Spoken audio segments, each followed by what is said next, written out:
আপনার ব্যাংক অ্যাকাউন্টে কি 10 লক্ষ টাকা আছে? একটা হসপিটাল বিল কিন্তু আপনার এই 10 লক্ষ টাকা মুহূর্তের মধ্যে শেষ করে দিতে পারে। আজকে ডেটে চিকিৎসার খরচ এত জলদি বাড়ছে যে একটা যদি সামান্য ওপেন হার্ট, ক্যান্সার কিংবা আইসিইউতে থাকতে হয়, তাহলে 7 দিনের মধ্যে সেই খরচটা গিয়ে দাঁড়াবে প্রায় 5 লক্ষ থেকে 20 লক্ষ টাকা। সুতরাং বোঝাই যাচ্ছে আপনার সেভিংস মুহূর্তের মধ্যে শেষ হয়ে যেতে পারে। অনেকেই মনে করেন হেলথ ইন্স্যুরেন্স বেকার খরচা, কিন্তু এই বেকার খরচাটাই একদিন আপনার সেভিংস এবং ইনভেস্টমেন্ট দুটোই বাঁচাতে সাহায্য করবে। অসুস্থ মানুষদের জন্য হেলথ ইন্স্যুরেন্স নয়, যখন আপনি সুস্থ থাকবেন সেই সময় দাঁড়িয়ে আপনি একটা হেলথ ইন্স্যুরেন্স পলিসি নিন, এবং যখন আপনি অসুস্থ হবেন তখন দাঁড়িয়ে সেই হেলথ ইন্স্যুরেন্স পলিসিটা আপনাকে সাহায্য করবে। ধরে নিন আপনার রিটায়ারমেন্টের জন্য কিংবা আপনার সন্তানের পড়াশোনা বা বিয়ের জন্য আপনি অল্প অল্প করে কিছু টাকা সঞ্চয় করছেন, কিন্তু কোনো হেলথ ইন্স্যুরেন্স নেই।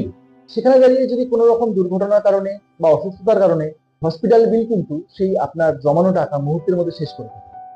লাইফ ইন্স্যুরেন্স পরিবারের ইনকাম বাঁচায় এবং হেলথ ইন্স্যুরেন্স আপনার সেভিংস এবং ইনভেস্টমেন্ট বাঁচায়। দুটো ইন্স্যুরেন্সই কিন্তু আপনার ফিনান্সিয়াল প্ল্যানিং এর জন্য খুবই গুরুত্বপূর্ণ।